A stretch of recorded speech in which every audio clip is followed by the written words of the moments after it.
Yeah, good morning to once again. I am Saravanan Raj. I am Director for Agriculture Extension and also heading the Center for Innovation and Agripreneurship. And as Alok was introducing, we are conducting large number of mentoring programs and trainings and webinars. And this every Saturday we are reaching large number of people. And somebody interested for this type of webinars, kindly you can communicate to them and they can join with us. And also we are continuously, now also there is an advertisement is on. For anybody having any innovative idea or somebody doing startup, they want to get the mentoring or funding support from Ministry of Agriculture and Farmers Welfare, they can apply for our program. It is available at Manage website and somebody interested and they can apply, or anybody you are knowing some innovators are there, whether it is a farmer or rural youth or anybody can apply. Only thing, they need to have the innovative idea or innovative startup working for the development of the farming community, and kindly help us to get good startups, those who are aspiring entrepreneurs or innovators, and we'll be happy to facilitate or support, mentor them. And today is very interesting topic, global agriculture value chain interventions and experiences. We will be having a variety of three speakers, and it's good to see the different speakers, and we can all hear from their experiences, their views. That I hope it is certainly helpful for a large number of the agri startup ecosystem stakeholders. Whether Madam Dr. Manasa, are you ready? Yes, just I think I can start. Meanwhile, I will just share my presentation, but it will take some time. So meanwhile, I can start. Right, okay, ma'am, you can. Yeah, thank you very much. Yeah, thank you so much. I would like to thank the team of Manage for giving me this opportunity to be presenting here in this webinar. Thank you so much. And to all the entrepreneurs who have joined us today. And I, being a food technologist and with a specialization in dairy technology, so I will be talking about the value chain interventions in food processing, and particularly about the dairy sector. So as you all know that we are the agricultural nation and our economy depends largely on the agricultural practices. And India being the largest producer of these commodities, be it milk, pulses, fruits, vegetables, but the level of production which we have, it has not resulted in increased economic returns to the farmers. The farmers are not in a position to have this maximum benefit of what they are producing. And there has been they are unable to find the market for their produce, and that has resulted in distressed sales, burning crops, and dumping their produce on the roads. So, and if we see the policy making, they have focused mainly on increasing the production without giving much attention to develop or to have an efficient value chain. It's the responsibility of the policymakers also to have the developed value chain, because whatever the farmer is producing, it's the responsibility of all together, be it the consumer, be it the industry, be it the policymakers, because farmers are ignorant. They are very simple people. They do not know how to use the technology, whatever the institutions are making the technologies, whatever the industries are setting up the technologies, be it for the evaluation of the quality, or be it the pesticide control or decontamination. So it's the responsibility of all us together. So I would just request if somebody from there, I will share the presentation. If you can just please share the presentation on my behalf, because my laptop, yeah. Yeah, sure. Sir, hello. Yeah. I will just share the presentation. Please, can you just run it? Yeah, you can share the presentation, ma'am. Just a minute.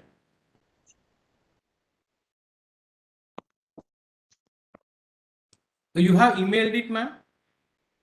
No, please. Can you WhatsApp or I'll just. Yeah, sure. You can send to my WhatsApp, ma'am. Not a problem. Yeah, just a second.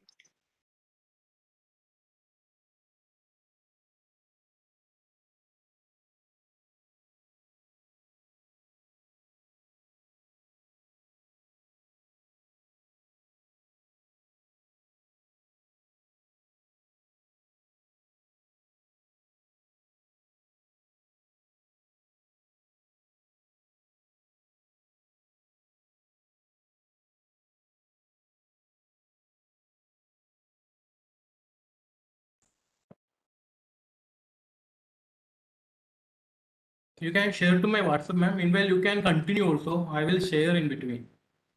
Yeah, sure.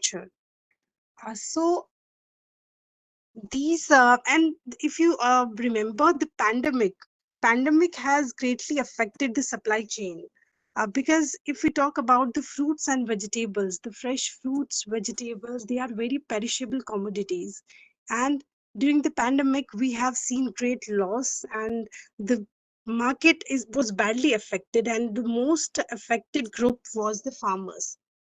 They were not able to get the price for their commodities, whatever they were producing. So it's the responsibility of all us together to join hands to make such innovations or to make such value chain that is beneficial to the farmers, which in return will be beneficial to the country for in getting the return on the economy. So, if we talk about the milk or the dairy sector, you all know that the condition of the dairy farmers is far better than any other agricultural sector. What could be the reason? What is the reason for this? That dairy sector farmers, they are much in a better position economically, financially than the other farmers. The reason is that there has been the support from all sectors, be it government. Government has initiated many policies for these, for the dairy sector farmers, or there have been the cooperative societies, and there has been the trust built by the farmers on these cooperatives. And moreover, the consumers, they have the trust because there have been certain brands in this dairy sector which which provide the quality food to the consumers, because nowadays consumers are more aware. They do not only want the food which satisfies the hunger. Nowadays consumers want safe, nutritious, and good quality food. And the dairy sector, there has been the innovations in the dairy sector, not only the government, the industries, but the research institutes. They have also contributed significantly to the growth of this dairy sector in the country. The Amul, Mother Dairy, Milky Mist, or many other great brands are there in the dairy sector, in the processed dairy sector. And the government interventions have been helpful in a way that to increase the milk productivity, there has been artificial insemination. To increase the exports of the milk, the dry milk to the underdeveloped countries, there has been, there has been interventions of the government or the support, and the research institutes. They have been working continuously on expanding the dairy business in a way that uh, going for the value addition simply from adding value to the raw milk which has a shelf life, very limited shelf life, that is a commodity which is perishable. Earlier, when there was no value addition, the price of this milk was very less. But when value addition came, like value addition in terms of converting the milk into different categories of the products, be it different milk beverages like the flavored milks, or different types of milk beverages, or be it the milk products, the paneer, cheese, dahi, yogurt, or even the functional milk products. Because nowadays the consumers, they want the products which are functional, which provide health benefits. Besides they give the basic nutrition, which includes the low calorie, low salt, low fat diets. So researchers have focused their research towards the development of the low fat, low sugar, low salt foods in these categories. Yeah. So and the supply chain, if you see from the farmer to the consumer, Madam, let the me know line. which slide should I keep, ma'am? Yeah, this slide is fine. I will just This slide. discuss on Okay, this. perfect. Just guide me when to change it, ma'am. Yeah, please. Yeah. Thank you so much. So from the farmer to the consumer, if we talk about this value chain, from the farmer to the consumer, there is no direct linkage. There are different players in between, and that's why there is there are no economic benefits for the farmers. And because of that also, there is the huge loss of the resources, there is the loss of the nutrients, there is the wastage of the food commodities. Talking about the perishable commodities, be it the fruits, vegetables, the high value added products, the fruits, vegetables like tomato, onions, potato, as well as the fruits like pomegranate and grapes. So there are huge wastage of these products because of the lack of the proper supply chain. These products, they flow from one level to another level, and then another level, and then finally go to the consumer. And when it goes to the consumer, and when it reaches to the consumer, it is already spoiled, or it's not safe for consumption, because throughout this value chain we do not know where the product was stored, what was the storage conditions, because we want the fruits or the vegetables, once they are harvested, they should be under a proper storage conditions. That's what the storage stability of the product means, be it the raw commodity, be it the processed commodity. So one of the important stages by which we can reduce the wastage is the processing. Food processing is one of the examples by which we can reduce the losses or wastage, and we can have the economy in the production. Can you move to the next slide, please? Yeah, so this agriculture value chain, it's basically a pyramid in which farmers are at the base level. In the middle, there is the middleman or the farms, and at the top is the consumer. In order to channelize the resources, it's necessary that the price which the consumer pays, it trickles down to the base so that it becomes sustainable. But at the same time, the base of the pyramid needs improved market access to make coordination with the consumer. Furthermore, the consumers need quality products. Nowadays, as I said, the consumers are more aware. They just do not need the products for satisfying the hunger. They need quality products at affordable price. This requires sustainable agricultural value chain based on modern technology and diversified agricultural products. So the modern technologies, which is the responsibility of the industries, it's the responsibility of the institutions, the agricultural institutions, where the research and development is done, so that that is done in a way that the value chain is sustainable. Please move to the next slide. Yeah, so if we see the global market share, India's presence in the global market share has been very limited, despite it being the largest producer of several agricultural commodities, be it dairy, be it grains, fruits, vegetables. In the domestic market, farmers are adversely affected. Like I said, they do not get the remunerative price for their commodities which they are producing. And moreover, the government interventions or the policies, because they have been more focused on the cereals, and they do not focus on these fruits, vegetables which are perishable, or the other perishable commodities. And besides that, the resources which are utilized in growing these crops like rice, the water resources that are required, or the soil contamination which is there due to the excessive use of chemicals. Government has neglected that part also, and that has led to the limited global market in the in our country, because if we see the other developing countries or the developed countries, the requirements is that they want the pesticide or the residue free these crops, and more focuses towards the organic crop, organic farming.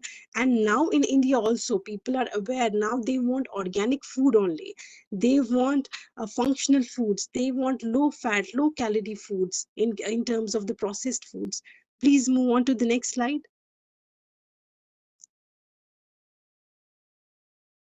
Now very little attention has been done to these the crop growing, other crop growing these produce, and the opportunities and challenges which are faced by the Indian farmers, because they are not aware about the technologies.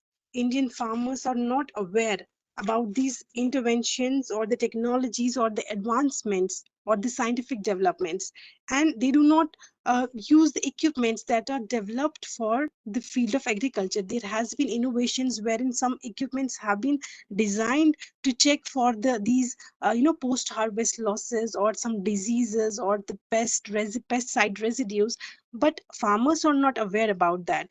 Farmer is ignorant of the policies of the government which are meant to bring relief and comfort in his life. He do not know the whatever the policies government is giving. He is unaware. So it's necessary that the farmers are educated on the technological advancements and scientific developments.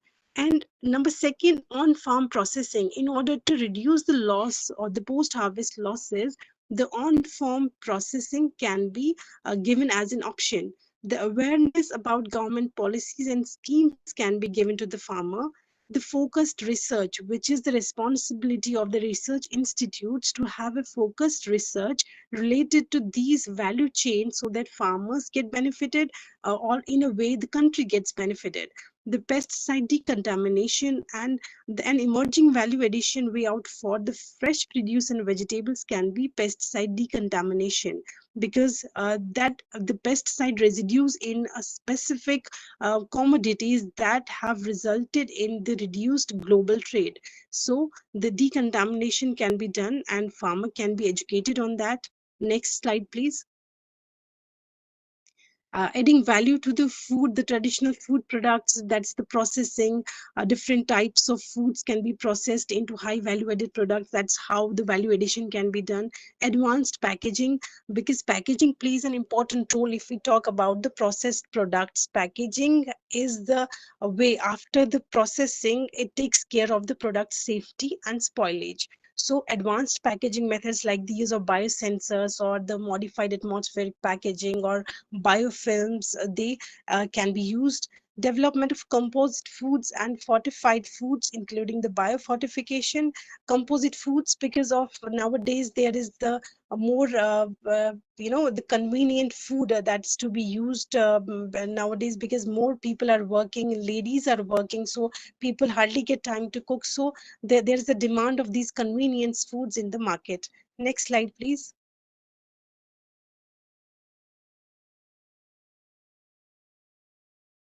Like I said, processing plays an important role, but in India, only less than 10% of this agricultural commodities, they are processed. And the demand of the processed food will increase in the coming times, and it will help in greater value addition, it will lower the wastages, and it will help in the employment generation. Next slide, please.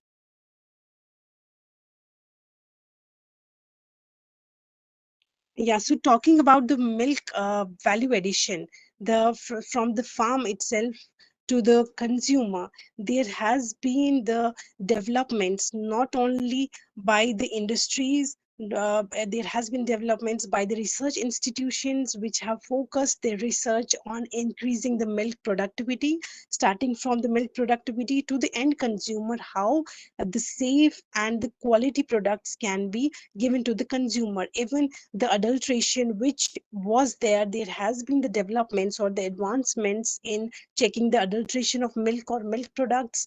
And moreover, the utilization of the waste from the dairy that has been utilized. Suppose, for example, we have the whey from cheese making or the paneer making that has also been utilized in making some sports drinks, or even the types of cheese that are developed from the whey.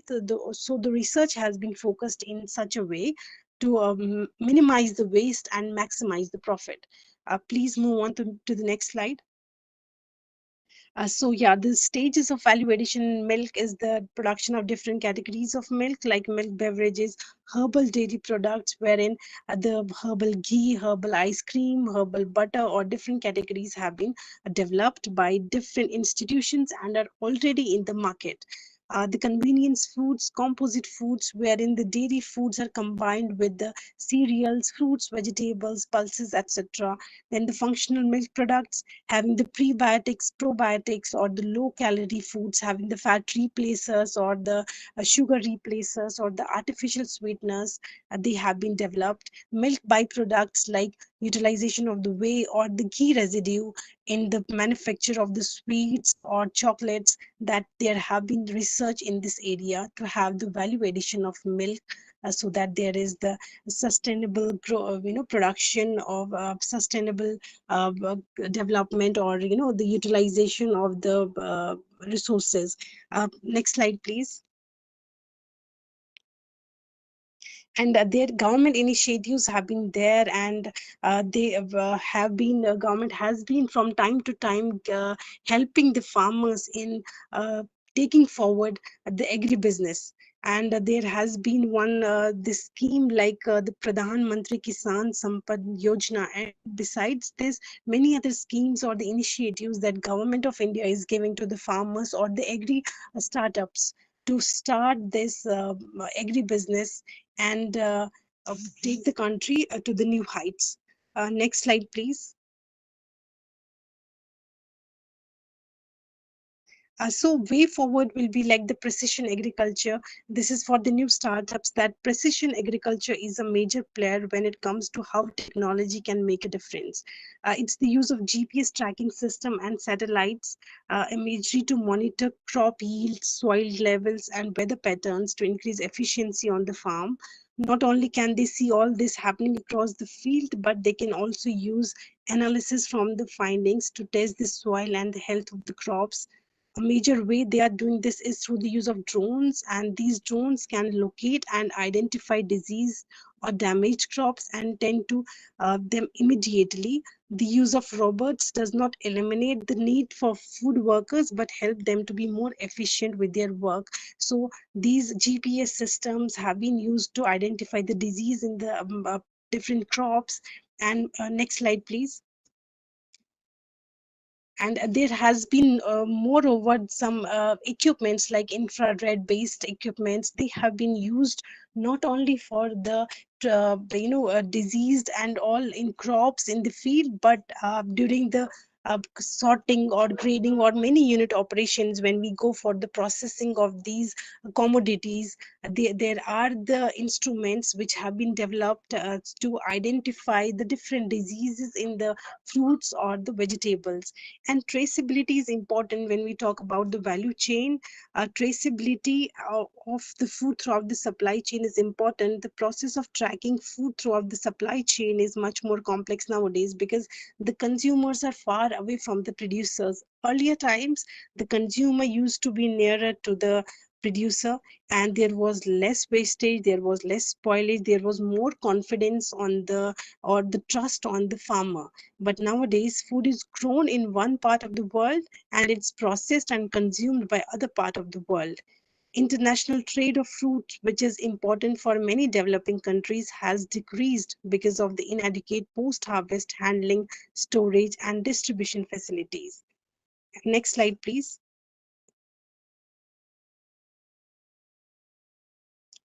And the export has been rejected by many international markets based on the inadequate quality, with pesticide residues exceeding the permissible limits and contaminants exceeding the regulatory levels.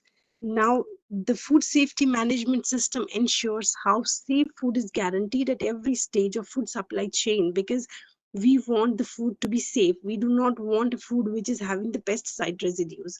And this implication will reduce losses and increase the trade and economy. And for that, a digital technology like M-Krishi was developed by ICAR, and it has been developed to map the entire food supply chain across different time zones, cultures, languages, and practices.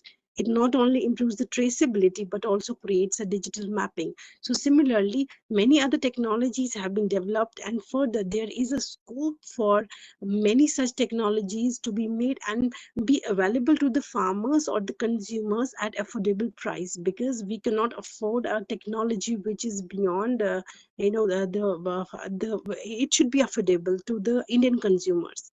Next please. Yeah, so the technology can play an important role, like the technology in terms of the maintaining the food safety and quality, in developing the functional foods, the new processing technologies like high pressure processing or cooled plasma techniques, UV and pulse electric field, or these technologies used by food processing industries to have a more safe and nutritious product while maintaining the freshness of the product, maintaining its nutritional properties. So then next slide, please. And now packaging, like I said, packaging plays an important role when we talk about the supply chain of processed foods. So there has been recent trends. Now consumers are more aware. They do not want this plastic packaging, because the awareness is more. They are more concerned about their health, and there has been studies that these plastic packaging, they affect the health. Like there are the carcinogenic substances which transfer from. Excuse me, ma'am. Sorry to interject. Actually, lack of time is there, ma'am. So it will be Yeah, great if just you can conclude soon, ma'am. yeah, yes. One Yeah, one please. last this yeah. Yeah, sure, ma'am. So yeah, so these are the innovations in the packaging, like the use of the retardation in the oxygen, oxidation, and the retarding the respiratory processes inside the package, or use of the oxygen or the carbon dioxide scavengers or the biosensors will help, throughout the supply chain. Next slide, please. Yeah, so the food processing industry in India needs to gear up to meet the demand by investing in necessary infrastructure. The industry requires a steady flow of raw materials from the producer or the farmer, meeting specific quality standards at a stable price. Farmer producer organizations, by bringing together small farmers and agricultural entrepreneurs, can enhance the opportunity to build more stable supply chain. Besides ensuring steady flow of income to the farmers, greater linkages with the industry could also reduce wastage, particularly in the perishables. So the direct market linkage will help in a greater way. So thank you so much. Any questions we'll take in at the last of this session. Thank you so much. Yeah, thank you, ma'am. That was a very informative session, ma'am. Thank you very much, ma'am. Thank So, you so question much. as mentioned, we will take up towards the last, ma'am. So next, I welcome Mr. Krishnakant Muppala, CEO of Q Essentials Private Limited, Karnataka. The startup focus on value chain and supply chain of healthy and nutritional products. Krishna, sir. Hello. Yeah, please, sir. You can take up the Um, session. thanks, Alok. Hello, everyone. Good morning again. Your audio is And very feeble, sir.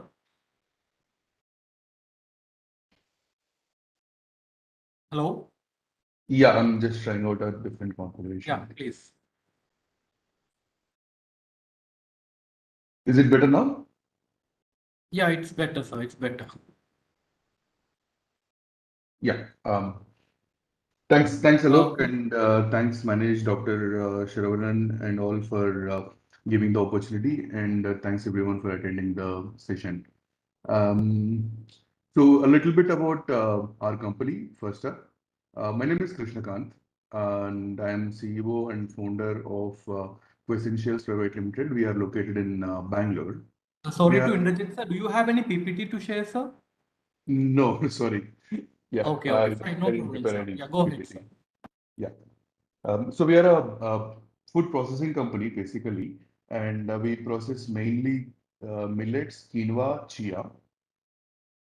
And we also have we give buyback agreements to the farmers, produce, and then uh, after processing, we sell in wholesale and exports. So we've started the operations. We've started the company in 2017. I come from information technology background, and my partner, one another co-founder, has a sales experience in Europe and US. So we've started in 2017, and it's been a long and satisfactory journey for us. So Dr. Mansha ma'am has taken a view from a farmer's perspective. So I'll try to lean a little bit towards the agri processing industry or agri industry. And say we've been processing mainly millets, and we've been right now we are processing about 250 tons of millets per month, and we are also exporting. And we see there is a lot of opportunity for companies like us or the startups, agri startups in India to find a lot of solutions. There are a lot of problems in either in India or globally in food segment, and we all have a lot of opportunities that are yet to be taken up, that are yet to be solved. So the kind of challenges that we faced in exports or when we are dealing with global companies or passing on uh, to the to further components in the value chain are mainly quality consistency, where once I mean, there's no question that either we or anyone can get orders. The question is whether we'll be able to fulfill those orders with consistent quality every time. Because there are so many factors that either because of lack of knowledge or because of we having a very diverse agri ecosystem in India, almost all the Indian companies fail at this, and this is one of the biggest complaints on Indian agri companies when you go to the global stage. So the second challenge that we faced is certifications. So when it comes to certifications, there are one processing level certifications to maintain food safety or food hygiene, and then there are social certifications like Dr. Mansha ma'am mentioned. There is a SEDEX, there is a FAIR cert, there is a traceability certifications. So we as agri industry in India lack knowledge on these certifications. Um, we actually don't have any knowledge. I keep talking to a lot of companies in agri system, but not many know about these non-food safety certifications. So the other challenge that we faced was know-how on the documentation and finance for exports, but it's a very small detail, and it can be ironed out very easily. Then there is a changing geopolitical scenario like the Russia-Ukraine war or Sri Lanka being unstable or the freight rates because of the pandemic.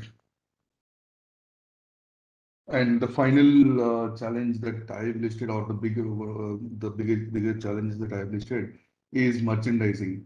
So right now, as of now, we are only like selling from India, whereas we could easily be keeping the stock in, say, Amsterdam or say Singapore or Dubai, and then start selling to customers there, which we have not been able to do even after 5 years of operations. These are the challenges. So the solutions that we see as a company is we need to have an industry body or a government body sitting in these target countries. Let's say if we say GCC is one target and EU is another target, we should be having an office from this industry body or a government body to help out merchandising all this agri produce that Indian companies want to sell there. So if you see the South American ecosystem, they've already been doing this for years. For somebody sitting in Callao in Peru to sell to someone in Hamburg in Germany, it's not cross country for them actually. So they treat it as if we treat Hyderabad to Bangalore, because that's how deep they've got integrated in by setting up these units in the other countries like US or EU or the hubs like Dubai.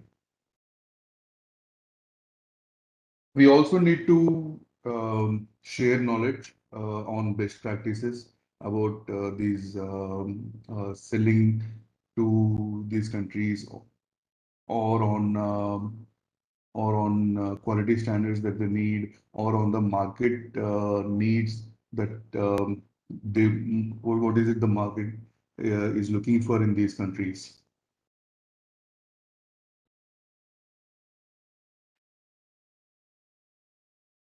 So yeah, so that's all I have to say. But I could take questions, any specific questions on how to set up or run a business in exports for agri products. I'll be available. Okay. Okay. Thank you, sir.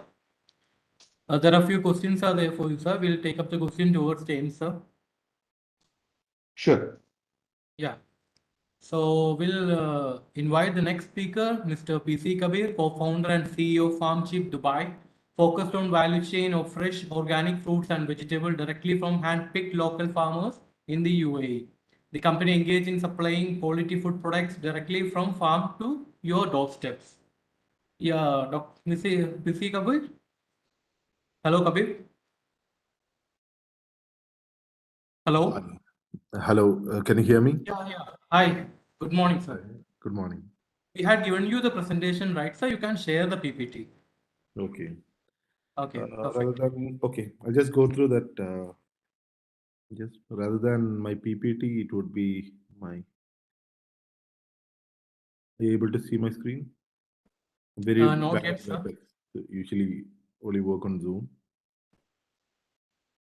You have to just open and keep the PPT minimized, sir. So after clicking the share button, the PPT will be visible. Just click it and press the share button towards the end. I press the share button. Can you see my screen? Not yet, sir. Actually, we had make you presenter. The share button is enabled for you. You can click the share button, sir. And you can share the screen. Okay. It's not working. It's okay for me. Just continue with the discussion. Okay. Hi all. It's good morning here. I'm from right now in Dubai, and I come from Kerala. I'm an engineer, and I did my engineering from CUSAT. That's in Cochin. A few years back, like in my college life, I wanted to do something good at technology. So once I was with my client, and he took me to a naturopathic center where I met a person who was fully paralyzed. He was only moving his hands, and my client told me this was an achievement. I didn't get an idea of it. I asked, "What treatment are you doing?" He told, "It is good food they are giving to him." 6 months later, I visited the same patient, and I could see he was walking with no signs of paralysis in him. That time, his caretaker told me this was all because of good food treatment. Then all my query went on what good food treatment is and what good food is. So just 2006 after my graduation. So it was food without preservatives, food without pesticide. But there were a lot of small farmers who was doing traditional farming and this couldn't be called as organic farming. Because in organic farming, you needed the certification, you had a lot of processes in it. But these small farmers had to be highlighted. At that time, I thought, why not create a platform in which you can connect farmers and consumers, and people can know from where they are getting their food. So that is about traceability. I wanted to work on traceability. It took me about 10 years. In 2016, I tried my first export from India with just 2 products. I just connected with one farmer, and it was 30 of my 30 customers. That's how I started my startup. So we brought our first lot of rice. It was just two varieties of rice. That was raw rice and the boiled rice. I gave it to a few of my friends who were my customers. That point, I wanted not to have preservatives in it. So when it came here, weevils started coming in it. I went to one customer, gave him. Like that, the first day when it came, I was able to give it to a few of them. Next day morning, I went to an entrepreneur, I gave him 2 packets. When he took 1 packet from me, he told, Kabir, there is weevils in it. This is unhygienic. I just told him, sir, I was trying to bring you food without chemicals. So weevils would be there in it. Small debate, and he told this is unhygienic. He gave me the packets. But when I was going back, he took the 2 packets from me and told, it is fine. I'll try it. But this is how people are going to approach to you. This is your starting, and this is my words. Just take it and try to work around it. I felt like tears came in my eye. I was a bit sad because this is one of my dreams which I kept it alive for 10 years and I wanted to do it. So I went back home and I went to my wife and told, okay, this is not practical. We won't be able to do it. So she told, what is the problem? I conveyed her this was the problem. So she told, from each customers after this, just go to each of them and tell this is how you're bringing, and there may be weevils in it. I went to the next customer. I told him this. Then he told, don't tell this to everyone. But I continued it, and I gave it to 30 customers. Rather, I told them, if you don't like it, you can give me back. But rather, to my surprise, the next day, the orders just came up high. Who took 2 packets? It was 20, 6 came to 60. That gave us a confidence to take our next step. We tried on an event here in UAE called Meet the Farmers. That was my breakthrough for my startup. At that time, we had about 3 or 4 products of our own. So we wanted people to meet the farmer and interact with him. And we were lucky to get 1,300 people attending that event. At the time, we were able to raise about 1 million dirham here. We had our physical store plus e-commerce setup. And after that, we won the Ittisalat Assembly Award, Startup of the Year in 2018. We were the finalists for MIT World Bank in 2019 which was in Lebanon. And we presented this as a case study in Asia Pacific Sustainability Food Summit. So we start from procuring from the farmer, sorting, packing it, exporting it to UAE, running a retail store, running an e-commerce, and reaching it to customers.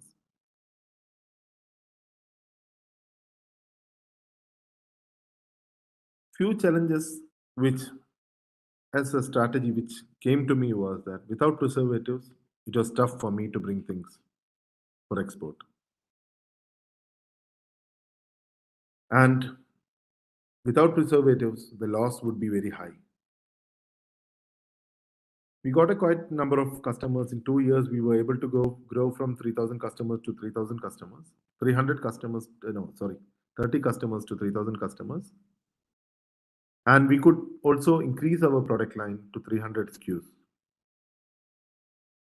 We were able to touch 200 farmers. One challenge, what happens is that in the ground root, when farmers see the selling price, then the fluctuation of the procurement price comes in place. They feel that whatever we take we are like directly selling it. They forget about the costs that are incurred in it. After that, what happened was that the price fluctuation did a bit of a harm for us. Then we had to have a contract for 1 year, have a discussion with them, and to onboard more farmers.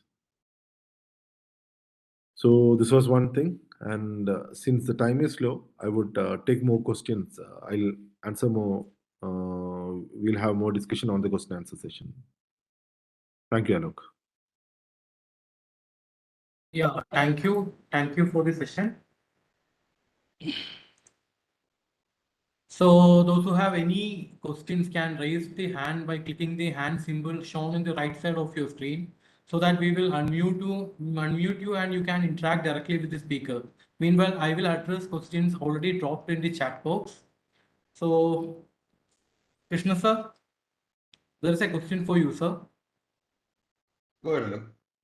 Yeah, the question is that food processing infrastructure need lot of investment and infrastructure facilities. So how you will manage and what you suggest for the new startup? Like the question If is, you are looking, yeah, if the you're looking new for startups are coming validation, into the sector. What are the infrastructure? What are the investment they require to put in, sir? so if you are looking for validation, I would say yes, the upfront investments are higher. Yes, that's correct. But still, it's worth it because if you are thinking, if you're able to manage the business at the average level also, you can stay afloat, even though the upfront costs are high. There is enough demand in agri food, not only globally, in India also, for anyone to be able to make money. Okay. What you will probably need to be mindful of is the target segment, whether you're targeting Indian or global, or whether you're targeting retail chain or a processor or a oil extractor or a direct consumer. And also you'll need to be mindful about the product selection. You could be picking up a blue ocean products like quinoa, chia, or you could be picking up on a red ocean product like wheat or a rice. So you'll have to take your actions based on the product and the segment that you're targeting. Thank you. I think Kabir sir also can answer that question, sir. It's actually related to you also. So it was easy Should I if I repeat the would have question, sir? known what. Yeah, can you repeat it once more? Sorry for that. Yeah, sure, sir. Actually, sir, in food processing industry, there's a need lot of investment and infrastructure.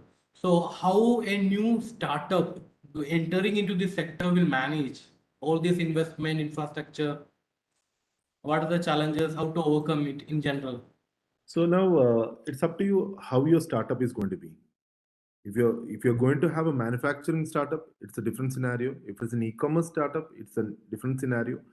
If you're going to sell your products, it's a different scenario. So whatever I would tell any startup that goes to start, go with a lean methodology. That would be the best to go with it. So always try to find partners. You have an idea. There are a lot of manufacturing units, big and small. So you have a customer segment. So you have a customer segment in mind. Find out what is your value proposition of your product.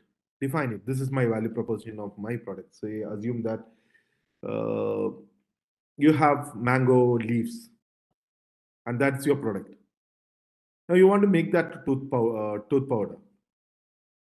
So for you to create a manufacturing unit, to have it procured, all this will cost you very high. So on your trial, what you do is that you take it, find out a manufacturing unit, do samples, send it up.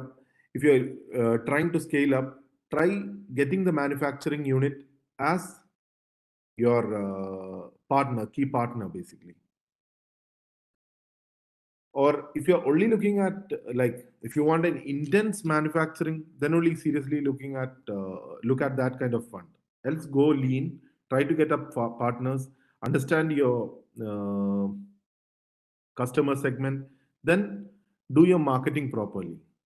Once you market properly, you can have multiple suppliers, multiple manufacturing units to give you your product. Unless and until your product is very unique or like I don't know, like something it is not there, then first thing what you have to do is that go get your patent.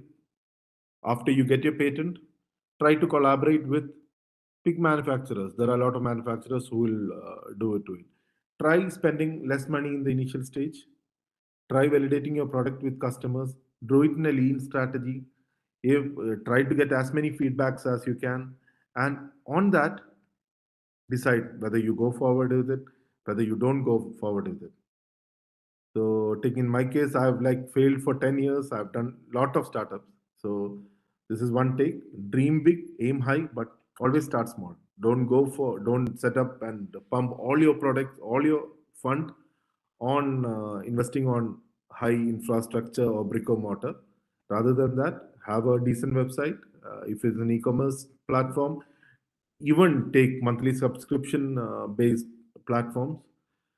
Trial it, understand who is your customer segment properly, and understand your value proposition. That's a brief about it. Thank you. Thank you. Once Srinivasa, I have unmuted you. You can just directly ask the question. Yeah, look, thanks. Yes, sir. Basically, the question is for all the three panelists. We talked more about the global value chains. There are two issues with the value chains per se. Agriculture produce is always local and very, what do you call it, as non-homogeneous distribution of the agro produce in the worldwide. But the requirement of agro products as a food security is a global concern. So when you are addressing the value chain issues, the policy framework always looks 5 years behind and not 10 years ahead. So always we see the challenges faced today and a policy is tweaked. So what is the framework or the basic fundamental pillars a policy maker should have to have a integration of global value chain in terms of the demand and local value chain strengthening in terms of the supply? What are the three fundamental pillars on which the policy framework should be based on? Because we feel most of the policies are reactive and they are not proactive. Can you please be precise, sir? What is your exact question, sir? Can you please be precise? The question is, the global value chains in the food industry or in the agro, the demand is always global. Supply is always local. So you have to strengthen the local supply chain to cater to the demand of the demand value chain of the global markets. Given this context, our policy frameworks are always reactive in nature. That is what we have seen it time and again. What are the three parameters that we have to consider to have a proactive policy making?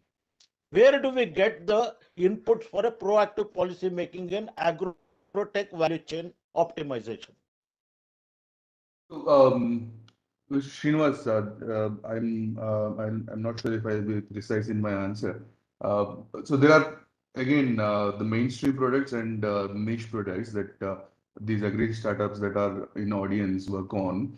For niche products, I don't think there is a lot of dependency on the policy from government side because the niche products are very small generally, and it's up to the startups to find opportunities where they can produce or process or build these products and market or merchandise by themselves. So coming to the question, I think you are talking about the mainstream products and like say flax or say rice.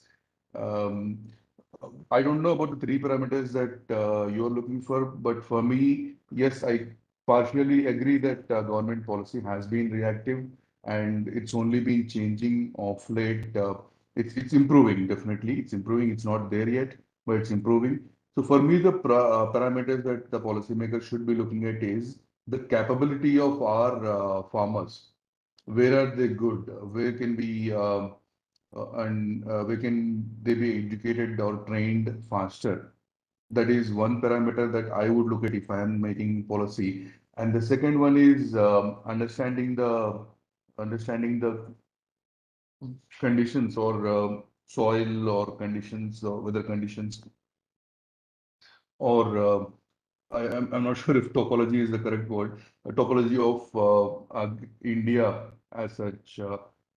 Before deciding on which products that I should be targeting and focusing or narrowing my focus down to that product group. I think there is a conscious effort from government policy side also now to increase production of oil seeds apart from cereals.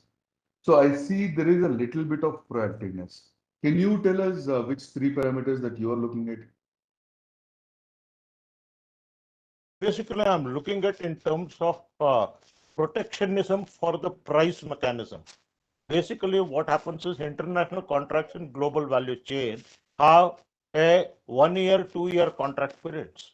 A 2 year contract procurement period always hinders because most of the agriculture produce is very short cycle based produce, right? One Kharif season or one Rabi season or another intermittent season, you produce the crop cycles, right? So how can a price stability because the external factors are so many that protectionism for the value chain as a whole, not only the farmers or not only one or two stakeholders, all the stakeholders within the value chain. How does policy address this issue? Because that's a gray area and I have not seen any literature on this as well, nor have I seen much research on this area. I would like to have a word on it. So, sir, sorry to interject, sir. It's already 12. Actually, 12 is our time. Anyway, participants, we have already shared the email ID of all the three speakers. If you have any queries, you can directly contact them, or else you can route through us, whichever is convenient for you. So, on behalf of Manage and Manage CIA, I extremely express my sincere gratitude to all the three speakers, Dr. Syed Mansha, Assistant Professor of NIFTM, Mr. Krishnakant, CEO of Q Essential Private Limited, Mr. PC Kabir, co-founder and CEO of FarmChip Dubai. So even in this your busy schedule, you all accepted our invitation and being here and shared your kind information and also address the questions raised by the participants. So thank you all. And I would also love to inform we having a program called Pre-Incubation Program, which is for idea and concept stage startups, concept stage agribusiness. So we will be training you 15, it is a 15 days training program. And also we have a digital marketing training program, which is also open in the website. It's a 1 week training program. Those who are interested can apply for it. And also one of our most important program, RKVY-RAFTAAR Granulate program. The application for the 7th cohort is also open. You can check the Manage CA website. Those who are interested can apply. Only thing is it's for innovation, promoting agribusiness innovation. So those who believe you have an innovation idea or you are into an innovative agribusiness, then you can apply for the program. It's a granulate program. So, and there will be a mentoring and training also will be there as a part of the program. You can check the Manage CA website. So thank you all for joining us today. Next Saturday, same time at 11, we will meet with another important topic. Yes, Hello. Kabisa, you have anything to add? I just wanted to add one thing on that. Just Yeah, a brief please. on that. I'm just taking 1 minute. I just missed the who asked the question. So one thing, the price stability which you were telling about, when it comes to the global market, the main problem is that there are other suppliers also. So all these price fluctuations, why a person, why a buyer needs a stable prices, mainly if it is an unstable price, they can't compete in the market, or that stock which they take would perish. Just putting up a brief since that question was asked. Yeah. Thank you. Thank you. Thank you for that. Sorry. So thank you all the participants. Thank you all. My question attend.